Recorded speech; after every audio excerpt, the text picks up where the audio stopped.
वज़ीर-ए-आज़म इमरान खान का दौरा चीन, मुख्तलिफ कंपनीज के सरबराहान से मुलाकात की। चीनी कंपनीज के सरबराहान ने इमरान खान को पाकिस्तान में जारी मंसूबों की पेशरफ्त से आगाह किया।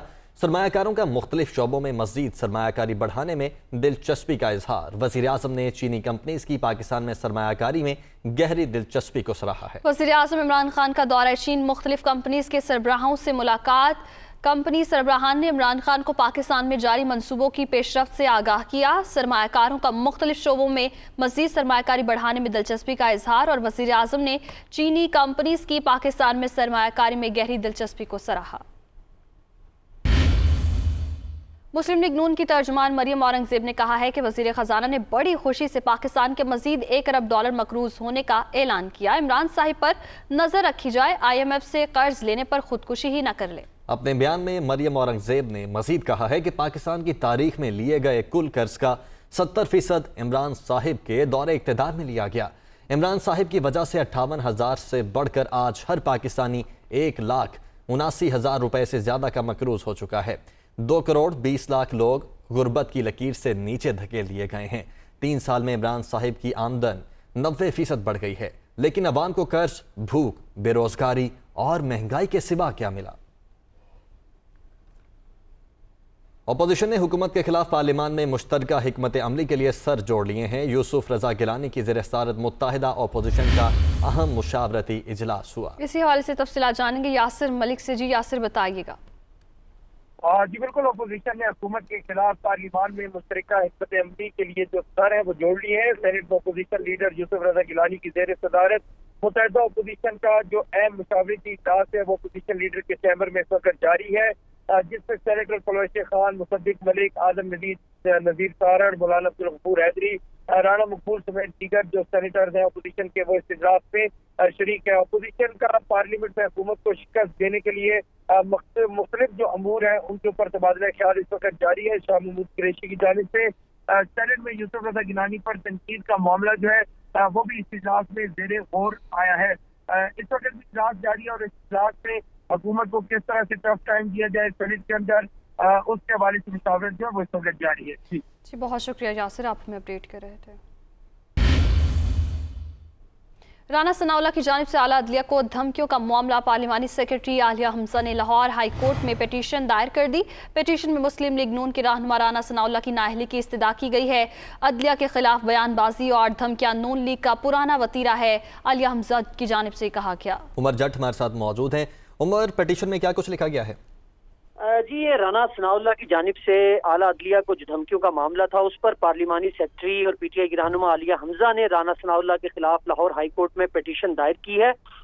ये पिटीशन आलिया हमजा के वकील वकार तूर ने जमा कराई है और इसमें राना सनाउल्लाह की जो नाअहली की इस्तदा की गई है और इस दायर दरखास्त में निहाल हाशमी और तलाल चौधरी केस का हवाला भी दिया गया है। इसका जो दरखास्त जमा कराई गई है उसका मतन है कि राना सनाउल्लाह ने पार्टी क़यादत की इमाम पर आला अदलिया के जजिस के घरों और अदालतों के घेराव की धमकियां दी और अदलिया के खिलाफ बयानबाजी और धमकियां नून लीग का पुराना वतीरा है।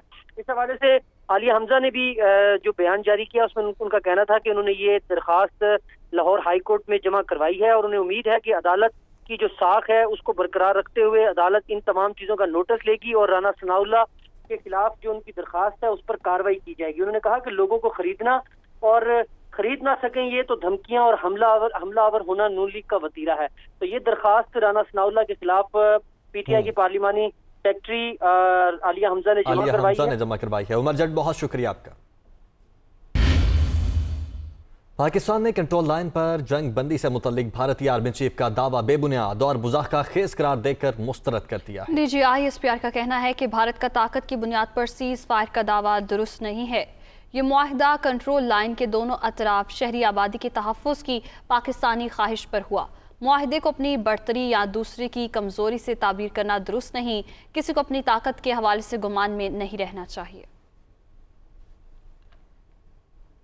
Peshawar high court Abbottabad bench ने खैबर पख्तूनख्वा में 27 मार्च को होने वाले बल्दियाती इंतखाबात मुलतवी कर दिए। जस्टिस इब्राहिम और जस्टिस शकील अहमद पर मुश्तमिल 2 रुकनी बेंच ने फैसला सुनाया। फैसले में अदालत का कहना है कि चीफ इलेक्शन कमिश्नर रमजान उल मुबारक के बाद बल्दियाती इलेक्शन करवाएं। मौजूदा हालात में पहाड़ी इलाकों में साफ और शफाफ इंतखाबात का इनेकाद मुमकिन नहीं लगता। बर्फबारी के बायस मुतअद्दिद इलाकों के अवाम को वोट डालने में मुश्किलात हैं। کوہستان اور ناران کے عمائدین نے ہائی کورٹ ایبٹ آباد بینچ میں الیکشن ملتوی کرنے کی درخواست دائر کی تھی۔ رخ کرتے ہیں ڈیرہ اسماعیل خان کا۔ ڈسٹرکٹ الیکشن کمشنر نے مولانا فضل الرحمان کو جلسے سے روک دیا ہے۔ مولانا فضل الرحمان نے کل اسلام آباد سے ڈیرہ اسماعیل خان آنا تھا۔ ڈی آئی خان سے آپ تک خبر پہنچا رہے ہیں 7 فروری کو بیساکھی گراؤنڈ میں بھی جے یو آئی کا جلسہ شیڈول تھا، جبکہ ڈسٹرکٹ الیکشن کمشنر نے ضابطہ اخلاق کی خلاف ورزی قرار دیتے ہوئے جلسے سے روکا ہے۔ ڈیرہ اسماعیل خان میں ڈسٹرکٹ الیکشن کمشنر نے مولانا فضل الرحمان کو جلسے سے روک دیا۔ مولانا فضل الرحمان نے کل اسلام آباد سے ڈیرہ اسماعیل خان آنا تھا۔ الیکشن کمیشن نے علی امین گنڈا پور پر ضابطہ اخلاق کی خلاف ورزی کا کیس کا فیصلہ محفوظ کر لیا۔ وفاقی وزیر نے الیکشن کمیشن سے ضلع بدر کرنے کا حکم واپس لینے کی استدعا کر دی۔ کیس کا فیصلہ 7 فروری کو سنائے گا۔ چیف الیکشن کمشنر کی سربراہی میں 3 رکنی کمیشن نے سماعت کی۔ ویڈیوز چلائی گئیں۔ چیف الیکشن کمشنر نے کہا کہ آپ وفاقی وزیر ہیں، آپ پر بہت سی ذمہ داریاں عائد ہیں، بکاکھیل جیسے واقعات برداشت نہیں کریں گے، بلا تفریق ایکشن لیں گے۔ علی امین گنڈا پور نے استدعا کی کہ ہمشیرہ کی شادی ہے، ضلع بدر کرنے کا حکم واپس لیا جائے۔ یقین دلاتا ہوں کسی انتخابی سرگرمی میں شامل نہیں ہوں گا۔ کیس کا فیصلہ 7 فروری کو سنائے گا۔ آگے بڑھتے ہیں۔ ہندو سینیٹر خاتون کرشنا کماری کو کشمیر پر سینٹ اجلاس کی صدارت سونپی گئی۔ اس موقع پر سینیٹر کرشنا کماری کا کہنا تھا، یہ پاکستان کا روشن چہرہ ہے کہ مقبوضہ کشمیر پر سینٹ اجلاس کی صدارت ایک ہندو ممبر نے کی ہے۔ مودی کے منہ پر اس سے زوردار تماچا نہیں ہو سکتا۔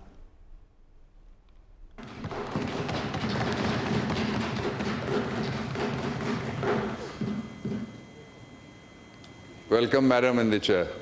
مودی کو میں یہی میسج دینا چاہتی ہوں کہ یہ ہے پاکستان کا چہرہ، اور مودی کا جو ظالمانہ چہرہ ہے وہ ان کے خلاف جو آج اجلاس ہمارے پاکستان میں ہو رہا ہے، اور اس کی پریزیڈنٹ ایک پاکستان کی طرف سے ایک ہندو ممبر کر رہا ہے، تو اس سے بڑا میرے خیال میں چاہتا مودی کے منہ پہ نہیں لگ سکتا۔ اور مودی کو ہم بتانا چاہتے ہیں کہ اس کی جو منمانیاں کی وہ بہت ہے، اب زیادہ ہم ان کو برداشت نہیں کریں گے۔ وزیر مملکت علی محمد خان نے کہا ہے کہ کشمیر اقوام متحدہ کے ایک نامکمل ایجنڈا ہے۔ بھارتی فوج مقبوضہ کشمیر میں ظلم کر رہی ہے۔ عالمی فورم پر مسئلہ کشمیر نہ اٹھانا منافقت ہوگی۔ انہوں نے کہا کہ کشمیر 2 ریاستوں کے درمیان نہیں بلکہ انسانی حقوق کا مسئلہ ہے۔ علی محمد خان نے کشمیر کے حوالے سے قرارداد پیش کی جو متفقہ طور پر منظور کر لی گئی۔ وہ سینٹ میں اظہار خیال کر رہے تھے۔ An unfinished agenda which is lying on the mind and conscience of the world, and especially United Nations. Anybody who stands on international forums and talks about humanity and human rights and not talking about Kashmir, allow me to say that it will be a sort of hypocrisy. It's not a border dispute between 2 nuclearly armed states. It's a human right issue. It's an issue of humanity. It's an issue of where humans are being killed and maimed and raped. ترجمان پنجاب حکومت حسان خاور نے کہا ہے کہ نواز شریف احتساب سے بھاگ رہے ہیں۔ ان کے حوالے سے میڈیکل رپورٹس کا جائزہ لیا گیا ہے، اور ان رپورٹس میں سے کچھ نہیں نکلا۔ وہ لاہور میں میڈیا سے گفتگو کر رہے تھے۔ ڈاکٹرز کا جو بورڈ تشکیل دیا گیا، جو وفاقی کابینہ کا جو فیصلہ تھا، اس کے بعد اٹارنی جنرل صاحب کا خط آیا، اس کی روشنی میں ہم نے میڈیکل بورڈ تشکیل دیا۔ میڈیکل رپورٹ کو وہ تمام دستاویزات دی گئیں جو میڈیکل رپورٹس کے نام پہ وہاں سے ہمیں موصول ہوئی تھیں، اور آپ نے دیکھ ہی لیا کہ ان رپورٹوں کی کیا حیثیت تھی، اور ان رپورٹوں سے یہ کچھ اندازہ نہیں لگایا جا سکا۔ اور ساتھ ہی ہم نے یہ دیکھا کہ ایک طرف یہ کہا جا رہا ہے کہ میاں نواز شریف صاحب جو ہے وہ سفر نہیں کر پا رہے، اور دوسری طرف وہ 400-450 کلومیٹر کا سفر طے کر کے ایک فیکٹری کے دورے میں مصروف ہیں، اور آپ کو پتہ ہے کہ بائی روڈ وہ قریباً اتنا ہی راستہ ہے جتنا جہاز پہ پاکستان آنے کا راستہ ہے۔ تو ہم یہ سمجھتے ہیں کہ اگر وہ وہاں جا سکتے ہیں تو وہ پاکستان بھی آ سکتے ہیں، اور ظاہر ہے کہ اس سے یہی نتیجہ عکس کیا جا سکتا ہے کہ وہ احتساب سے بھاگ رہے ہیں۔ ایم کیو ایم کی احتجاجی ریلی پر پولیس تشدد کا معاملہ ہے۔ ایم کیو ایم رہنماؤں نے وزیر اعلیٰ کے خلاف مقدمہ دائر کرنے کے لیے سٹی کورٹ سے رجوع کر لیا ہے۔ متحدہ رہنما کنور نوید جمیل نے کہا ایم پی ایز اور خواتین کارکنان پر بھی تشدد کیا گیا۔ سی ایم ہاؤس سرکاری عمارت ہے، کسی کی ذاتی ملکیت نہیں، عدالتی جنگ لڑیں گے۔ کارکنان احتجاج کرنے کے لیے سی ایم ہاؤس پہنچے۔ سی ایم ہاؤس جو ایک سرکاری عمارت ہے، اس کا سرکاری اسٹیٹس ہے، وہ کسی کی ذاتی ملکیت نہیں ہے۔ پولیس کو آرڈر کیا اور وہاں پر ایم کیو ایم کی ख़वातीन MPAs, ख़वातीन MNAs, ख़वातीन वर्कर्स और दीगर MPAs MNAs पर तशद्दुद किया गया। रात को उसकी FIR दर्ज कराने के लिए थाने पर पहुँचे, सिविल लाइन थाने पर, लेकिन सिविल लाइन थाने ने वो हमारी एप्लीकेशन लेने से इनकार कर दिया और हम इस ज़ालिमाना इक़दाम जो चीफ मिनिस्टर सिंध और सूबाई हुकूमत ने किया था, हम अपनी कानूनी जंग जारी रखेंगे। आपको बराह रास्त लिए चलते हैं, मुआवने खुसूसी सिपाही खालिद मंसूर मीडिया ब्रीफिंग दे रहे हैं। सपोर्ट और फुल कमिटमेंट है और वो बहुत हाई क्वालिटी के साथ और एक्सपीडिशियसली जितने भी हमारे जॉइंट वर्किंग ग्रुप्स हैं 10 सेक्टर के अंदर, उसके अंदर एक्सपीडिशियसली इन प्रोजेक्ट को डेवलप करेंगे, उसके अंदर हर किस्म की टेक्निकल टेक्नोलॉजी सपोर्ट देंगे और उन प्रोजेक्ट्स को जो फाइनेंशियल सपोर्ट की भी ज़रूरत होगी उसके अंदर भी उनकी पूरी असिस्टेंस उसके अंदर शामिल रहेगी। बहुत बड़ा कंसोर्टियम है 3 कंपनीज का और वो गवादर के अंदर मेटल एंड पेपर रीप्रोसेसिंग का पार्क बनाना चाहते हैं। ये कोई $3.5 बिलियन की इन्वेस्टमेंट है और वो 2 से 3 साल के अंदर उनका इरादा है कि इसको वहां पर कंस्ट्रक्ट कर लिया जाए। 3 मेजर एग्रीकल्चर कंपनीज हैं उनके साथ और एक टेक्सटाइल की भी एक बहुत लीडिंग कंपनी है, उनके साथ प्राइम मिनिस्टर साहब की मीटिंग हुई। तो एग्रो की जो 3 कंपनीज हैं वो मुख्तलिफ चीज़ों के अंदर हमारी ज़राअत को बेहतर बनाने के लिए उन्होंने अपने मंसूबे पेश किए हैं।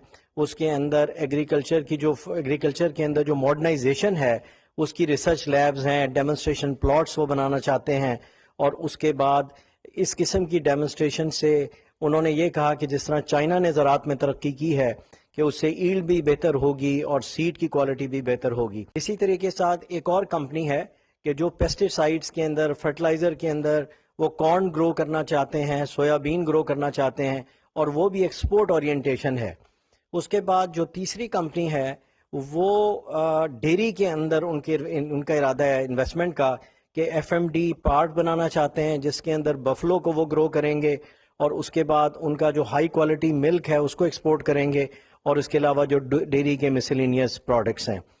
फिर लास्टली चैलेंज ग्रुप एक टेक्सटाइल की बहुत लीडिंग कंपनी है और वो हाई वैल्यू अपैरल बनाते हैं और ये सारे एक्सपोर्ट होते हैं और बड़े बड़े जो ब्रांड हैं उन्होंने अपना कारखाना पहले लाहौर के पास लगाया था और उसके अंदर अब उन्होंने एक 100 एकड़ की ज़मीन ली है लाहौर और कसूर रोड के ऊपर और उसके अंदर